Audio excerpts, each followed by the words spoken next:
Assalamualaikum warahmatullahi wabarakatuh.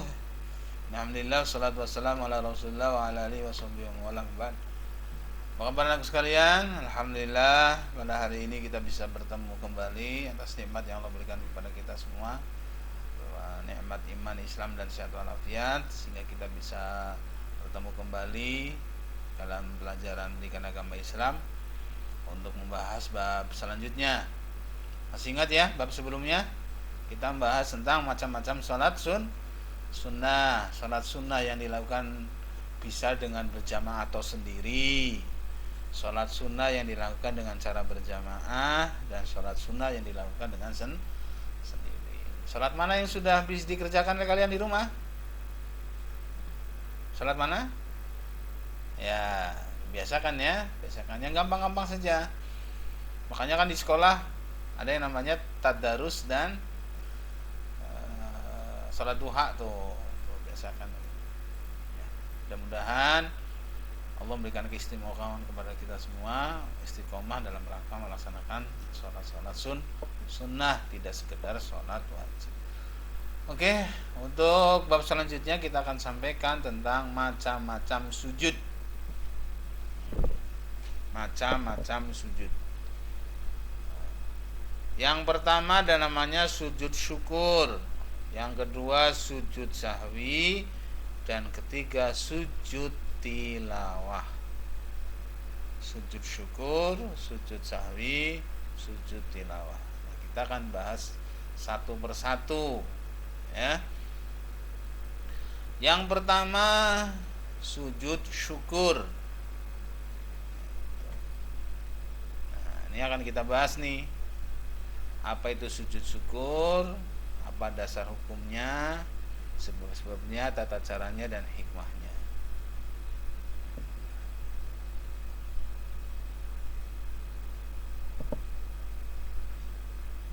Yang pertama, apa itu sujud syukur? Sujud yang dilakukan ketika kita mendapatkan nikmat dari Allah Subhanahu wa taala. Sekali lagi, sujud yang dilakukan ketika kita mendapatkan nikmat dari Allah Subhanahu wa taala. Maka kita disunnahkan sujud syukur. Itu kapan sujud syukurnya? Ya kapan saja. Ya, waktunya tidak tertentu.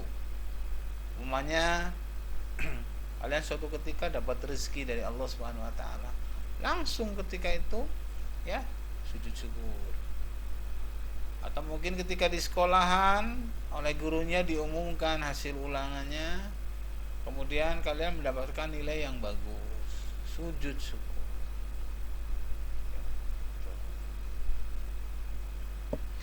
Kemudian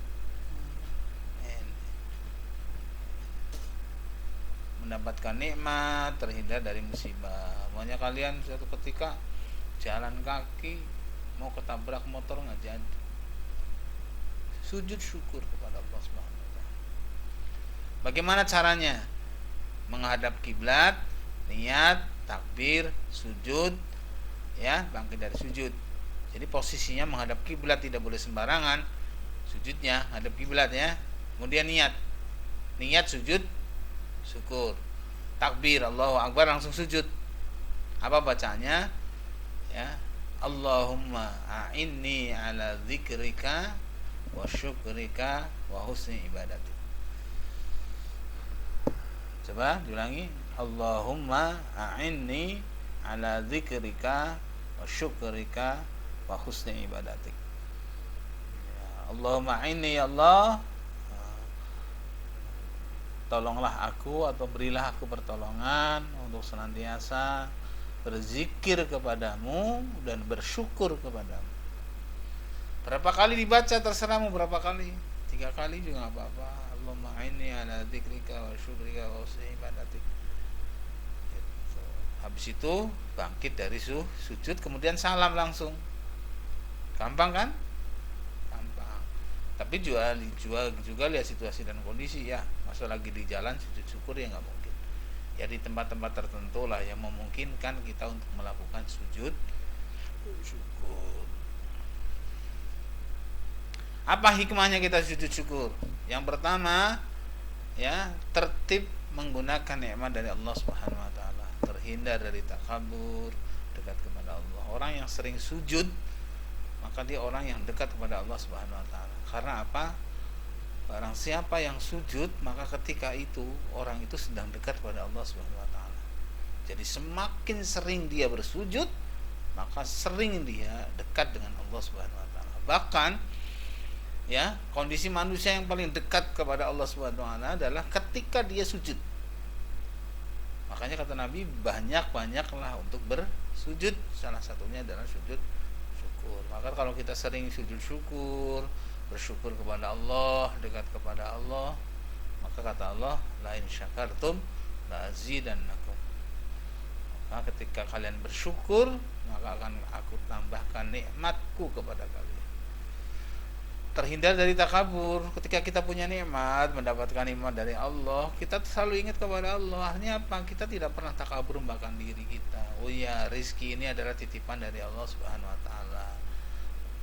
Pangkat dan jabatan ini adalah dari Allah Subhanahu wa taala. Jadi kita tidak lepas dari Allah. Makanya kalau orang selalu ingat kepada Allah, maka akan terhindar dari sifat takabur. Beda kalau orang sukses dunianya, ya, tapi lupa kepada Allah, maka yang muncul adalah sifat takabur. Saya kira sekalian ya, untuk sujud syukur. Yang kedua, kita bahas sujud sahwi. Apa itu sujud sahwi? Sujud yang dilakukan ketika kita lupa, ya, lupa dalam gerakan sholat, ya, dalam gerakan sholat wajib atau meninggalkan sunnah-sunnah muakkad, maka kita disunahkan sujud sahwi. Sebab-sebabnya, kelebihan atau kekurangan rakaat, ruku dan sujud. Mestinya tahiyat awal, kemudian kita nggak tahiyat awal. Ya, mestinya 4 rakaat, 3 rakaat, ragu-ragu tuh dalam sholat. Ya, 2 rakaat apa 3 rakaat ya, 2 rakaat apa 3 rakaat ya.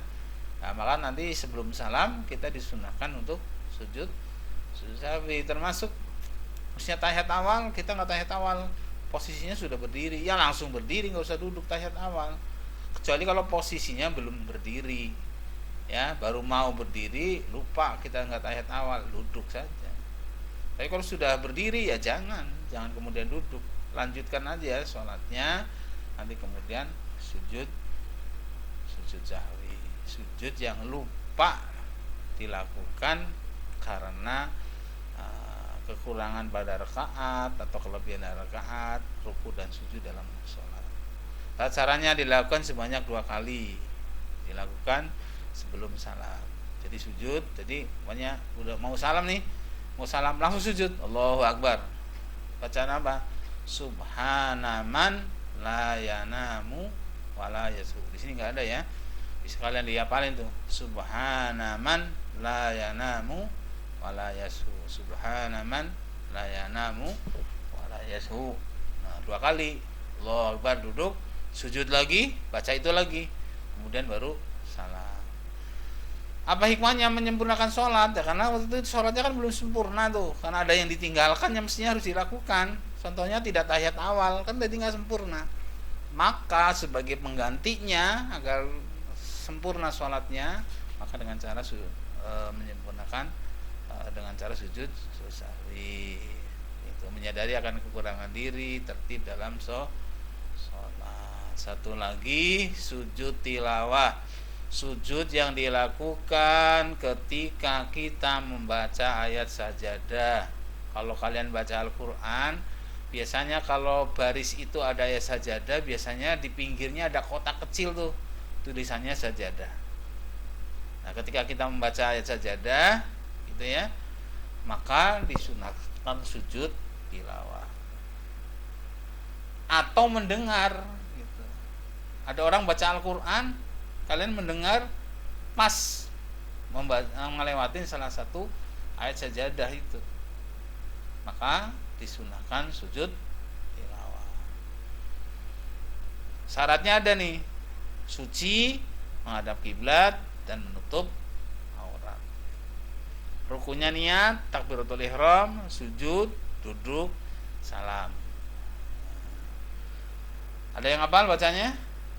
Ya, sajada wajhi lilladzi khalaqahu wa saqqa sam'ahu wa basarahu bihaulihi wa quwwatihi. Agak panjang nih. Sajada wajhi lilladzi khalaqahu wa saqqa sam'ahu wa basarahu bihaulihi wa quwwatihi. Ya, bareng-bareng. Sajada wajhi lilladzi khalaqahu wa saqqa sam'ahu wa basarahu bihaulihi wa quwwatihi. Nanti bisa kalian cari sendiri ya. Nanti ditulis, dihafalin tuh, kemudian dipraktekkan. Hikmahnya menyempurnakan sholat, ya, menyadari kekurangan diri, tertib dalam sholat. Oke, saya kira itu anakku sekalian. Mudah-mudahan bermanfaat. Assalamualaikum warahmatullahi wabarakatuh.